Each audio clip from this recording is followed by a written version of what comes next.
India registered 234 for 7 and declared their innings, the second innings, to give a target of 284 to the New Zealand team. On day 4 of the first test at the Green Park in Kanpur, New Zealand chasing 284 have already lost a wicket after Ravichandran Ashwin dismissed Will Young of an LBW, although that decision was a bit dubious given that the fact that the ball was missing the leg stump, but India nonetheless have their wicket, the much prized wicket of Will Young, who played a tremendous knock in the first innings. We will discuss the entire day 4, the proceedings of the day 4. I am Shubhayan Chakravarti and joining me is Nikhil Narayan. Nikhil, India are looking in a comfortable position, 280 runs. New Zealand still need 280 runs after they ended the day on 4 for 1. What do you think of it? Yeah, I mean a complete dominant position for India at the end of day 4. It didn't look like India will be in such a position, Shubhayan. At 51 for 5, I was a bit worried. I mean, the lead was 100. And if India were bundled out, let's say for 80, 90 or within 100, then 150 on this wicket, still I would have gone India as the favourites. Yeah. But, then New Zealand were definitely in with the chase. But 284, the highest ever chase in India by a visiting team is 276. And in Kanpur? It's only 83, right? Yeah. Therefore, this target cannot be achieved, the likelihood is very low. It will require absolutely a miracle by New Zealand to get even anywhere close. I think the match will be over in 1.5 sessions tomorrow. Only 5 times in the history of Indian cricket has a visiting team chased 150 plus on Indian soil. Wow, that stat tells it all, Nikhil. Yeah. The task which the New Zealand team has in their hands. But let's talk a bit about the New Zealand team, the visitors, who did start the day 4 on a bright note. Yeah. They were picking up early wickets. They dismissed Cheteshwar Pujara, Mayank Agarwal, followed by Ajinkya Rahane. Ravindra Jadeja also was dismissed for a duck. Yeah. But then came the hero of the match, Shreyas Iyer, and Riddhiman Saha fighting a stiff back and posted a very much needed half century to save his place, at least for the Mumbai Test. Nikhil, what do you say about that? Yeah, I mean, Jamieson and Saudi were again brilliant. Yeah. Jamieson, Pujara was a bit unlucky, I thought, to be caught down the leg side. Extra bounce down the leg side, maybe from Jamieson. Rahane, see, it was a poor call, poor judgment by Rahane, how he played Ajaz Patel. The ball spun a bit more than he expected. It came in a bit more, and he was plumb leg before wicket. So, you expect Rahane. The guy who has played majority of his cricket in India knows these conditions pretty well. You should, and given the caliber of Rahane, you expect him to at least negate such deliveries, right? Yeah, I mean, also he was playing from within the crease, and which sort of brought about this dismissal. I expected him at least against Ajaz Patel to use his feet, which he was not doing. So Rahane disappointing 4 of 15 balls in what was a very crucial innings for him, Shubhayan. Yeah. Now he only has 411 runs in 21 innings this year at an average of 19.57, no hundreds, 0 50s, a very high failure rate of 62%. Which brings us to this debate. I mean, the $1 million debate. Everyone's discussing Rahane or Iyer or Pujara or Mayank or anyone else in the team. Will Rahane play the next test or not? Because, I mean, Shreyas Iyer, if you drop Shreyas Iyer now after 2 match-changing knocks, which we'll discuss in a minute's time, it sends a really, really, bad signal. I don't know. Nikhil, if my memory serves me right, then Karun Nair was dropped in the next match after someone who was unfit in that match came back into the playing 11, right? After scoring that triple 100. Yeah, I mean, the only difference is that, triple 100 is great, but here Iyer on debut has played 2 knocks. 2 highest scoring knocks for India. And if Iyer didn't produce either of those knocks in both the innings, India could have maybe lost this test match. So therefore, this is a very, very special performance from Shreyas Iyer on a not so easy wicket. And Rahul Dravid, new era. So if it's a new era, then you should have new thoughts, new thought process, and not, so therefore, I think Iyer will play. Will it be at the cost of Rahane? Will it be at the cost of Agarwal? I'm not sure, but I don't know. Absolutely, and there are so many opinions coming in when it comes to Ajinkya Rahane. So the great Sunil Gavaskar defended him on the commentary box, whereas the likes of VVS Lakshman and others have said that it is time to drop Rahane, maybe at the cost of other players in the squad who are deservingly fighting for their place in this test squad. But with the South Africa tour coming, which is certainly under the clouds, it would be very interesting to see whether they go on to drop Rahane from that Mumbai test, which will be a decider on which team, which player is travelling to the Rainbow Nation.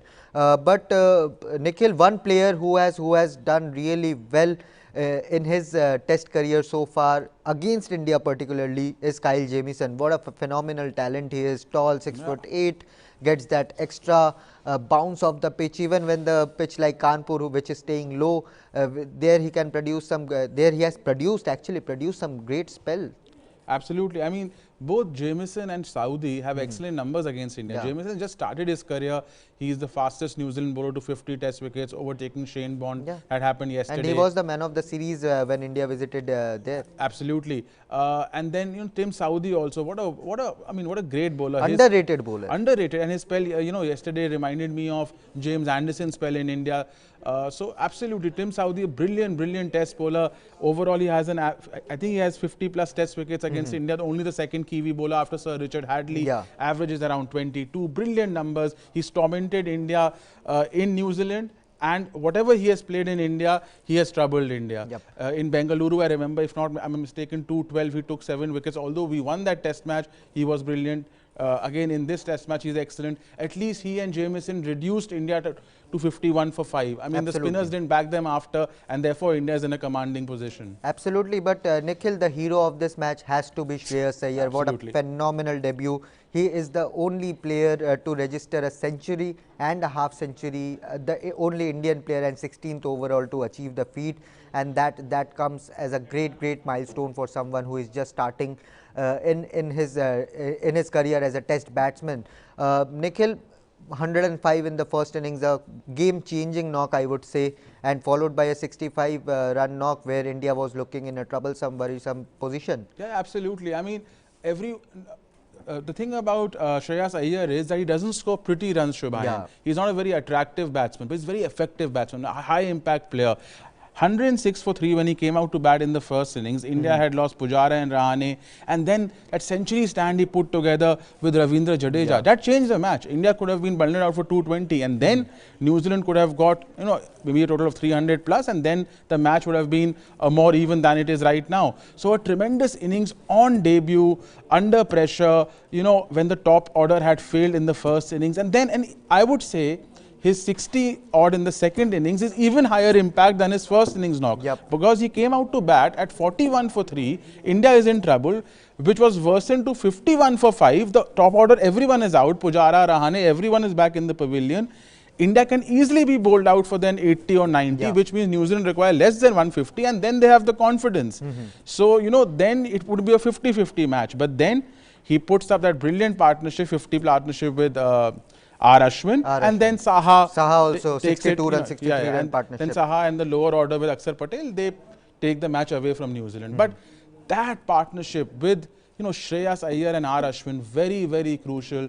Anything could have happened in the match. It just shows not only does he have the skill, you know, and the batting prowess to negate quality spin. He's a great player of spin bowling and fast bowling, but also the mental fortitude, the temperament. Absolutely. In a pressure situation, debut match, top order gone, to, you know, bide his time, attach a price on his wicket, and he can accelerate whenever he wants. He's shown that in both the innings. That's his biggest quality. And we need stroke makers in the middle order. So, you know, Shreyas Iyer has ticked a lot of boxes for India in his debut performance. Absolutely, and that is where the biggest question, as you said earlier in the show, that is where the biggest question comes in. Will you drop a Shreyas Iyer just to safeguard Rahane? Ajinkya Rahane, mind you, is averaging just 19 in this calendar year. He is yet to produce a 50-run knock. His last century came in Melbourne, which was in 2020 December. So a lot of pressure on Ajinkya Rahane. Shreyas Iyer has made a mark, has made a strong statement that why was I kept away from this team, from this test side, despite having an average of more than 15 first-class cricket, and he has made a statement off intent, with his stroke playing, with his gritty nature during tough situations, during tough spells. He has played some good shots. He has held his temperament there, but when it comes to scoring runs, he has shown he has the range of strokes. He has the quality to negate any department, any bowling department in the world. But Nikhil, coming back to the New Zealand and the match here, a tricky situation for New Zealand. New Zealand must be sweating sweating at the moment, given the fact that Ravichandran Ashwin was getting huge turns with the new ball. Yeah, I mean, Will Young was unlucky, as you said. The ball was clearly down the leg side, also kept low. See, the thing is, New Zealand have themselves to blame. 51 for 5, they should have gone for the kill and bundled out India for less than 100. From there, if India is scoring 230 plus, I mean, they have themselves to blame. Now it's an impossible situation. If I mean, I think the match will be over in 1.5 sessions. Again, obviously, the key will be Kane Williamson. I expect Henry Nichols to play a part. He's a very good middle order batsman. Tom Latham's wicket obviously is very crucial. These three will be the key, but it requires a miracle for New Zealand to save this match. Absolute miracle. Absolutely, and you know, when the likes of R. Ashwin, even if you negate the threat of R. Ashwin, there is a 5 for hero Akshar Patel waiting for you in the other end. There is Ravindra Jadeja, who has been great in this longest format of the game as an all-rounder. So there are plenty of questions when it comes to whether New Zealand can successfully chase down this total or at least save the match on the last day. But the last day, the day 5 of this Kanpur test awaits, is looking for an exciting battle between the bat and ball. It will be a test of patience against the test of quality against the likes of Ravichandran Ashwin and other spinners of the Indian team. We will continue to give you all the live updates when it comes to the match between India and New Zealand, but do let us know the answer of the big question, whether Ajinkya Rahane should retain his spot in the Mumbai test in the second and the final test of this series. We will continue to give you all the coverage when it comes to all the sporting action in the world. For more such videos, like, share and subscribe to News9. Thank you for watching.